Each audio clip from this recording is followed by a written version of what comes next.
Morning সবাইকে welcome back to my channel একটা ব্লগে তোমরা সবাইকে ওয়েলকাম। আজ হলো সোমবার, আবার একটা নতুন ব্লগ নিয়ে চলে আসি তোমাদের সামনে। আর এখন বাজে হলো 8টা। তো আমি স্নানটা করা কমপ্লিট হয়ে গেছে, রাতে স্নানটা করে নিয়েছি, ঘুম ভেঙে গেছে, আমি উঠে যে স্নানটা করে নিই, বেকার বসে থেকে লাভ নেই। যেহেতু আজকে ওই বাড়িতেও যাবো, সেদিন আরও সকাল সকাল উঠে স্নানটা সেরে নিয়েছিলাম। তো যাই হোক, তো চলো এখন রান্নাঘরে যাবো, চা করবো। আর আজকে দেখি লাঞ্চে কী বানাই। আজকে লাঞ্চ আমি ভাত খাবো না, ভাতটা স্কিপ করবো। ভাতের বদলে আমার জন্য কী বানাই দেখি, আর সবার জন্য তো ভাত করতেই হবে। তো আলাদা আলাদা করে রান্না করতে খুব সমস্যা হয়, বাট কিছু করার নেই। নিয়ে শরীরের জন্য আমি আজ থেকে ঠিক করেছি আমি ভাতটা অ্যাভয়েড করে ভাত খাবো না, ভাতের বদলে দুপুরবেলা অন্য কিছু খাবো। এক সপ্তাহ করে দেখবো, আর এক্সারসাইজ করে দেখবো যে কী আমার কমে কি বাড়ে। তো তার জন্যই এক সপ্তাহ পুরো কিন্তু ভাতটাকে আমি অ্যাভয়েড করছি, আবার সেই সানডেতে ভাত খাবো। তো যাই হোক, চলো এই হলো আপডেট। এখন রান্না করে যাই, দেখি বাজার থেকে কী নিয়ে এসে না নিয়ে এসে সেগুলো কিন্তু রান্না করতে হবে। আজকে রান্না করছি একটু ডাঁটা, আলু আর টমেটোতে তরকারি, একদম সিম্পল হালকা পাতলাভাবে করছি। যেহেতু গরম পড়েছে, বেশি রিচ খাবার খেতে ভালোও লাগে না খাওয়া, তো সেজন্য হালকা একদম ঝোল হবে এটা দিয়ে। আর লাউয়ের ডাল তো করা রয়েছে, আর একদিকে চলছে ভাত। তো এইসব রান্নাগুলো কমপ্লিট হয়ে গেলে কিন্তু তারপরে আমি আমার রান্নাটা করে নেবো। টমেটোটা গাছে থাকতে থাকতে পুরো পেকেই গেছে। ওই টমেটোটা দেখেছো? টমেটো গাছে থাকতে থাকতে পুরো পেকেই গেল, পেয়ে নিতে হবে। আর এগুলো এখনো পাকিনি, এই একটা, এটা পাকিনি, এটা পাকিনি, এই একটাই পেকেছে। রান্না করার মাঝখানে জেটু থেকে অর্ডার করে দিয়েছিলাম কিছু মাসকাবারের জিনিসপত্র। আর ব্যাগটা এত সুন্দর দেখতে, দেখো কি কিউট দেখতে, সামনে কি সুন্দর কার্টুন আঁকা, পেছনে কিন্তু এরকম ডিজাইন করা রয়েছে। যাই হোক, তোমাদেরকে দেখা কী কী নিয়েছিলাম। দুটো সর্ষের তেল নিয়েছিলাম, আসলে 3টে লাগে, বা 3টে দিচ্ছিল না, বা 2টো নিতে হয়েছে। তার সাথে নিয়েছিলাম ডাল 1 কেজি, আর একটা নিয়েছিলাম সাদা তেল। আর এগুলো তো লাগে মাসকাবারিতে, আরও টুকটাক বাকি আছে, সেগুলো পরে নেবো। আর এখানটা নিয়েছিলাম এবারে বড় একটা বেসনের প্যাকেট, কেন 1 কেজি নিয়েছিলাম বেসন, টুকটাক ভাজাভুজি করতে আমাদের লাগে, তো ভাবলাম পুরোটা বড় প্যাকেট নিন, তাতে সুবিধা হবে। তার সাথে নুন নিয়েছিলাম, আর নিয়েছিলাম এই ওটসের বিস্কুটটা। প্রথমবার নিলাম, খেয়ে দেখবো এরকম টেস্ট হয়, এবার থেকে তাহলে এই বিস্কুটটা কিন্তু নেবো। যাই হোক, তোমাদেরকে এবার লাঞ্চে দেখা কী কী লাঞ্চে আছে মেনুতে। আজকে রুটি আছে, 2টো রুটি, তার সাথে বটবটি আলু ভাজা, এদিকে লাউয়ের ডাল রয়েছে, টক দই, আর শশা। এরকম কতদিন করতে পারবো জানি না, বা কতদূর টানতে পারবো, বাট আজ থেকে শুরু হলো জানি, আশা করি করতে পারবো রোজ দিন না এরকম অন্যরকম কিছু করে খাবো। তো চলো লাঞ্চটা সেরে নিই, বিকেলবেলা আবার দেখা হচ্ছে। 7:30 বাজে, এখন দুজন মেয়ে রেডি হয়ে বেরোচ্ছি একটু শপিং করতে। পয়লা বৈশাখে নিজের জন্য না, নিজেকে শপিং করছি না, বা ওর কিছু কিনছে না, একটু ঘরের জন্য টুকটাক শপিং করতে বেরোবো। তাতে রেডি হও, এখন রেডি হতে পারলো না, কখন থেকে বলছি বেরোবো। 7:30 বাজতে চললো, আমার রেডি হয়ে গেছি আমি। তো এই কুর্তিটাই পরেছি, গরমে তো চুল ছেড়ে যাচ্ছে ঠিকই, বাইরে একটু পরে পাগলের মতো হয়ে ফিরবো। যাই হোক, আর অনেকদিন পর ইচ্ছা হতো লাইন আপ করতে, অনেকদিন সাজগোজ করিনি, একটু ভালো করে লাইন আপ করে লাল লিপস্টিক দিয়ে বেরোচ্ছি একটু ঘুরতে। হ্যাঁ, গরমে বাইরে তো গরমই, বাইরে হাওয়া দিচ্ছে বরঞ্চ, ঘরে গরম লাগছে। সবসময় লেট, হাসতে কত তাড়াতাড়ি জানি না। কেনাকাটা করতে চলে গেছি সিংহলতা বেডিং স্টোর্স, যেটা রানীকুটি আর নেতাইনগরের মাঝামাঝি রয়েছে। তোমরা অনেকেই চেনো, আগের দিন দেখেছিলাম এখানে চৈত্র সেল চলছে, তো ভেবেছিলাম এখান থেকে যা কেনা কিনবো। আর এখানে জিনিসগুলো কিন্তু খুব ভালো হয়, খুব ভিড়, বাইরে দেখতে পাচ্ছ, তো রোজই ভিড় থাকবে, এটা স্বাভাবিক, কোনোদিনই ফাঁকা পাবো না, সে যেদিনই হোক না কেন। তো এবার ভেতরে যাই, দেখি কী কী কিনি। বাইরে প্রচুর পরিমাণে ভিড়, দাঁড়ানো যাচ্ছে না, তার জন্য বাইরে থেকে ভেতরে চলে আসলাম। ভেতরেও বেশ ভালোই ভিড়, তারপর ওখান থেকে কিন্তু শোয়া যাচ্ছে এখন উপরে এখানে পর্দা কালেকশন অনেক রয়েছে, বাইরে সিনেমাটা নেই। তো দেখি ভেতরে কী কী কিনি, তোমার সাথে কিন্তু সেগুলো শেয়ার করবো।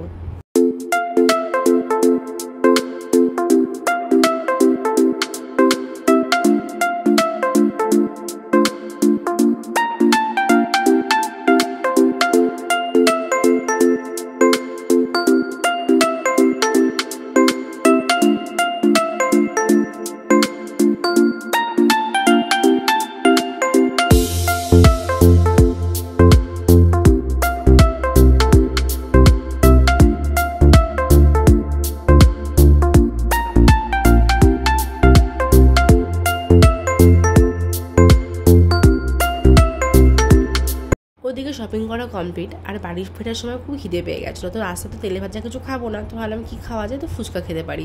তো সারা জায়গা ছেড়ে কিন্তু আমি আমার বাড়ির কাছেই ফুচকা করে থাকি, ফুচকা খাই, কেন খেতে খুব ভালো লাগে, উনি খুব ভালো ফুচকা মাখে। তো এখানে দুজন মিলে দাঁড়িয়ে পড়েছে এখন লাইন দিয়ে, ফুচকা খাবো, তারপরে বাড়ি যাবো। শপিং করে চলে এসেছি, আর ঘড়িতে সময় হলে এখন 9:30 মতো বাজে। তো ভাবলাম ফ্রেশ হওয়ার আগে তোমাদেরকে দেখিয়ে দিই আমি কী কিনেছি। আর কিনেছি হচ্ছে বললাম তো নিজেদের জন্য কিছু কিনিনি, নিজেদের জন্য কিছু কেনার মতো এখন না, সামনে আমার অনেক কিছু আছে, অনেক খরচা আছে।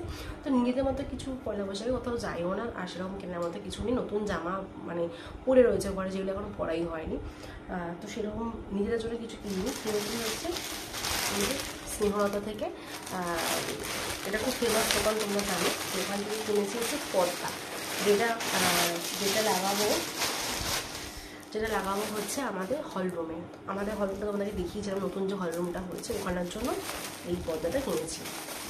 এই যে ইয়েলো রঙের, তাই না? কতটা বুঝতে পারছো হয়তো ক্যামেরাতে হালকা হালকা লাগতে পারে, বাট দেখো কালারটা কিন্তু ইয়েলো কালার। ওখানে দেখো, দাঁড়াও একটু ইয়ে করে দেখাই না, তুমি বুঝতে পারবে না। দেখেছো কালারটা কিন্তু ইয়েলো কালার, ঠিক আছে? এটা হচ্ছে পর্দাটা। তো এই দুটো পর্দা নিয়েছি হলরুমের জন্য। ব্যাস, আমাদের এই ঘরেগুলো নিয়ে ঘরেগুলো পরে চেঞ্জ করে দেখে এসেছি। আর আজকে যা ভিড় না, ভালো করে দেখাও যাচ্ছে না, ঠিক আছে? প্রচণ্ড পরিমাণে ভিড়। ওপরেও তো তোমার দেখলে ভালো লোকজন আছে, তো একজনকে দেখাতে আরেকজনকে দেখাতে পারছে না, এরকম অবস্থা। তো এটা পছন্দ হয়েছে, এই কালারটা কিন্তু আবার নিয়ে নিয়েছি। এটা খুলে দেখাচ্ছে না, যখন ওখানে সেট করবো, কারণ ওখানে এখন আমাদের রডটা লাগানো নেই। তো রডটা লাগানোর কতটা সেট করতে হবে, যখন সেট করবো তখন তোমাদেরকে দেখাবো যে লাগানোর পর কীরকম লাগছে। একটা যেটা কিনেছি সেটা হলো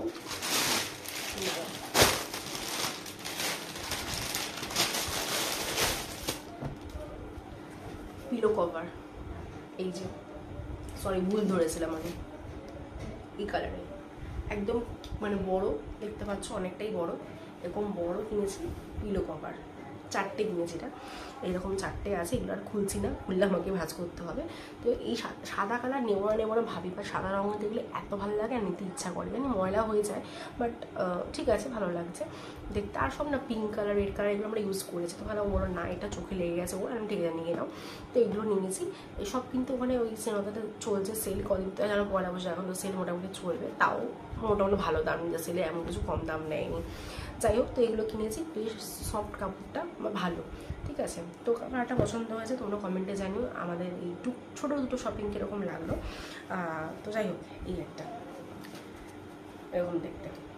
আর চাদর তো নতুন ঘরে আমার অনেক আছে, কারণ বিয়েতে আমি অনেক চাদর পেয়েছিলাম, বেডশিট পেয়েছিলাম অনেক, তারপরে অনেক বেডশিট পেয়েছি মোটা মোটা, যেগুলো হয়তো পাতলে গরম লাগবে এখন, তো সেগুলো তো আর ইউজ করা যাবে না। তো শীতকাল ছাড়াও তুলে রেখে দিয়েছি আপাতত, এই পাতলা চাদরগুলো পাতি। তো এই হলো টুকটাক শপিং, কীরকম লাগলো কমেন্টে জানিও। তো চলো আমি এখন ফ্রেশ হবো, ফ্রেশ হতে আবার রাতে রান্নাবান্নাটা করতে হবে। রাতে ডিনারের জন্য এখানে চলছে আলু ভাজা, এটা ভাজছে হচ্ছে খুব ভালো আলু ভাজে, তার জন্য আলু ভাজা লাগবে ওনার। আর এখানে আছে হচ্ছে লাউয়ের ডাল, ভুলে গেছি কিসের ডাল, লাউয়ের ডাল, ওটা দিয়ে রুটি, আলু ভাজা, ডাল, তার সাথে হচ্ছে ডিম। হ্যাঁ, ডিমের অমলেট। সকালবেলা আজকে ডিম খাওয়া হয়েছে, যাই হোক ডিমের অমলেট। ডিনারের জন্য কিন্তু রান্না করা কমপ্লিট হয়ে গেছে। আগের দিনের ব্যাটারটা ছিল বলে একটু লঙ্কাগুলো ভেজে নিই, এটাতে ভালো লাগবে ঝাল ঝাল খেতে। তো লঙ্কা ভাজা হয়ে গেলে এরপরে কিন্তু ডিমের অমলেটটা করলেই হয়ে যাবে। তো 2 দিন ধরে ব্লগটা একটু ছোটো হচ্ছে আমার, তোমরা একটু অ্যাডজাস্ট করে নিও। এরপর থেকে আশা করি তোমাদেরকে ভালো ভালো ব্লগ দিতে পারবো। তো এই ব্লগটা এটুকুনি রাখছি, আর বাড়াচ্ছে না। যদি তোমাদের ভালো লেগে থাকে তোমরা জানো কী করতে হবে, চ্যানেলটাকে সাবস্ক্রাইব করে দিও, ভিডিওটাকে লাইক আর কমেন্ট করতে কিন্তু ভুলো না। টাটা, দেখা হবে নেক্সট ব্লগে। ততক্ষণ সবাই খুব ভালো থেকো, গুড নাইট।